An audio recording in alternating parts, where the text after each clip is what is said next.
I created a cartoon depicting our voyage for you. Was it created by you or by the AI? I had it prepared. That's what CEOs do. We just get things done without doing anything ourselves. Therefore, this animation is quite amazing. The creation of modern computing, the IBM System 360, the Utah Teapot in 1975, ray tracing in 1979, and programmable shading in 1986 are some of the most significant events in the history of the computer industry. Without programmable shading, which was first implemented on the Cray supercomputer, the majority of animated films that we watch today would not be conceivable. Then, Nvidia was established in 1993. The company was started by Chris Curtis and me. By placing a personal computer on every desk and in every household, Windows PCs transformed the personal computer market in 1995. The majority of Nvidia's development up to that time was largely driven by our invention of the first programmable shading GPU in 2001. However, accelerated computing was operating in the background of everything we did, enabling you to tackle issues that are beyond the capabilities of standard computers. Computer graphics was the first application we selected, and it was arguably one of the best choices we have ever made. For the 31 years that Nvidia has been in business, computer graphics has been incredibly computationally demanding. We use computer graphics for 3D graphics in video games, which at the time wasn't a common use, so it was also extraordinarily high volume. We had a very high R&D budget because of the combination of a very complex computer problem and a very large volume, which propelled our business forward. In 2012, we had our first encounter with artificial intelligence, the first in Star Trek history. AlexNet made the initial contact in 2012, which was a significant event.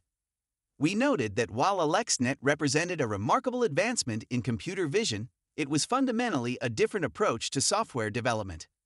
We now had a computer that, given input and example outputs, would determine what the program was in the middle of, rather than engineers receiving data, thinking what the outcome would be, and writing algorithms. We modified every aspect of our business to chase this wonderful insight, from the processor to the systems to the software stack and all the algorithms. We discovered that we could utilize this technique to tackle a number of problems that were previously unsolvable. The focus of NVIDIA basic research shifted to deep learning. We unveiled the first deep learning machine we constructed, DGX-1, in 2016. I made the first DGX-1 delivery outside of our business. I developed it for NVIDIA to create models for generative AI in graphics and for robotics, self-driving cars, and other applications. Hey, I would love to have one of those for a startup we're starting, Elon said to me after someone viewed an example of DGX-1. I therefore gave the first one to OpenAI, a business that no one was aware of at the time. That was in 2016. The Transformer model, which was released in 2017, substantially changed deep learning and contemporary machine learning. Here at SIGGRAPH, we debuted RTX, the first interactive real-time ray tracing platform, in 2018. We dubbed it RTX. We renamed GTX, the name that everyone called our graphics cards, to RTX since it was such a significant deal. During your SIGGRAPH speech last year, you stated that one of the pivotal moments when computer graphics and artificial intelligence merged was RTX, or Ray Tracing Extreme. Yes, but in reality, that has been going on for some time. What made RTX so significant in 2018 was that we enabled ray tracing to be accelerated by a parallel CPU. Even so, we were ray tracing at 1080 resolution and at a rate of roughly 5 frames per second, depending on the number of rays we were tracing. It goes without saying that real-time graphics require far more than that, as do video games. This audience is well aware of what that entails, but for people who are seeing it online, rendering procedures used to be very time-consuming when creating something. A Cray supercomputer used to be needed to display a small number of pixels. To speed up that ray tracing, we now have RTX. Although it was real-time and interactive, it was too slow to be utilized in a video game. We came to the conclusion that we required a significant boost, most likely a 20x or possibly a 50x boost. The group created DLSS, which renders a single pixel while inferring numerous other pixels using artificial intelligence. In essence, we trained an AI to fill in the blanks for everything else depending on what it observed. We can now render completely path trace simulations at 300 frames per second and 4K resolution. Get your Nvidia keychain now for less than $10. Only the first 100 orders will qualify for our huge discount, which is made possible by AI. Then 2018 arrived, and as everyone is aware, ChatGPT was made available in 2022. It grew at the quickest rate in history.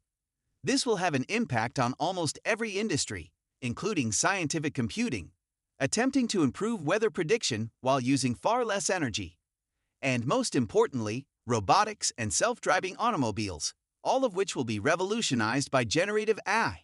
From our recent conversations, it seems that you are hopeful that these generative AI tools will improve in accuracy and control. We are all aware that there are problems with hallucinations and poor quality results. Individuals may use these technologies and not receive the precise results they desire. We'll discuss about their high energy use in the interim. Why do you feel so hopeful about this?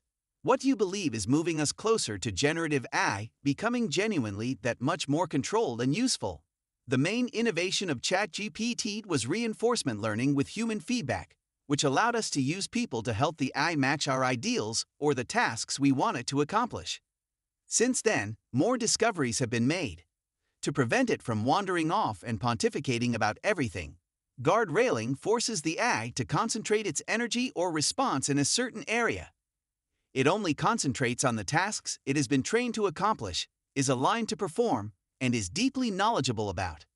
The final innovation, known as retrieval augmented generation, makes use of embedded data to help us decipher its meaning.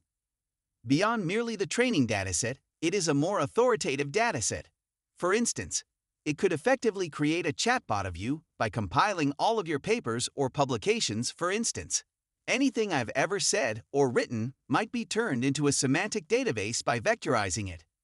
An AI would first look through that vector library for relevant content before adding it to its generating process. Is that, in your opinion, one of the most crucial elements? We were able to do it with text thanks to these three combinations. What's truly amazing is that we're beginning to understand how to accomplish that using images. In this specific instance, the Edify model developed by Nvidia is an example of today's generative AI.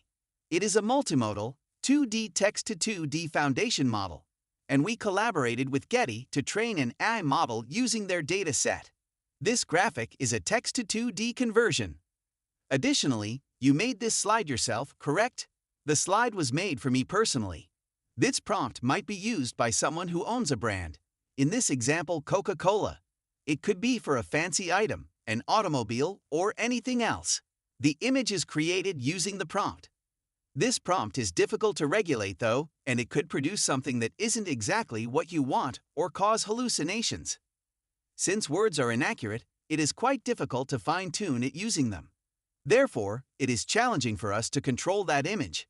We developed a method for managing it and coordinating it with additional conditioning. One of our foundation models, Edify 3D, is another model that we develop.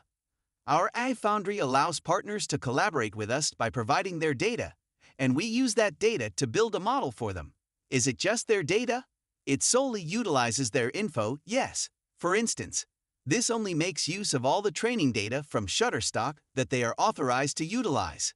These days, we employ Prompt Generator 3D, which places it in a location where you may create content and data from a variety of modalities, including 3D, AI, animation, and materials. Get your Nvidia keychain now for less than $10. Only the first 100 orders will qualify for our huge discount.